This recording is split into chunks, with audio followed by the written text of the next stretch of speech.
یہ اب سے کافی عرصہ پہلے کی بات ہے، جب ہم اس گھر میں رہا کرتے تھے۔ دراصل ہمارے والدین نے کبھی ہمیں یہ بات نہیں بتائی تھی، لیکن اس گھر میں شروع سے ہی سایہ تھا۔ اس گھر کے درمیان میں ایک درخت تھا جس پر جنات اپنے خاندان کے ساتھ رہا کرتے تھے، اور یہ کوئی جھوٹا واقعہ نہیں، یہ حقیقت ہے۔ مجھ سے غلطی یہ ہوئی کہ میں نے اس پر پتھر مار دیا تھا، جس کی وجہ سے ان جنات کے ایک بچے کو کافی زیادہ چوٹ لگی، اور میں نے پتھر بھی ایک نہیں مسلسل مارے تھے، جس کی وجہ سے اس کا ایک بچہ ہلاک بھی ہو گیا تھا اور دوسرا بچہ زخمی تھا، جس کی وجہ سے اب وہ جن میرے پیچھے پڑا ہوا تھا۔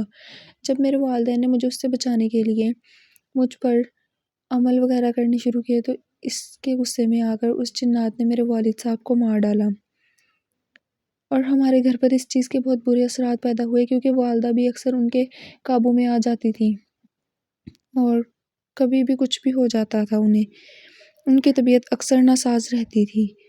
ہم سب بہن بھائی اس سے بہت زیادہ پریشان ہونے لگے تھے، لیکن کچھ عرصہ بعد میری والدہ کی بھی بہت زیادہ طبیعت خراب ہوئی، اور وہ بھی وفات پا گئیں، صرف اس سائے کی وجہ سے۔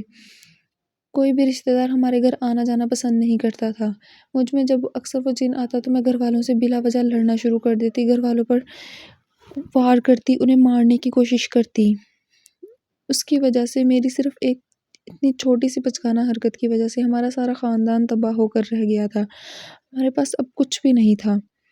بڑی بہن تھی، اس کی شادی ہو گئی، وہ اپنے گھر میں رہنے لگی۔ میری گھر والوں نے مجھ پر بھی عمل کروا کر میری بھی شادی کی کہ میں اس گھر سے جاؤں گی تو شاید یہ مجھ سے دور رہنے لگی، لیکن ایسا کچھ نہ ہوا، کیونکہ شادی کے بعد اس نے میری دوسرے گھر والوں پر بھی اثر کرنا شروع کر دیا تھا، اور جس کی وجہ سے بہت زیادہ ہم سب کو نقصان ہوا۔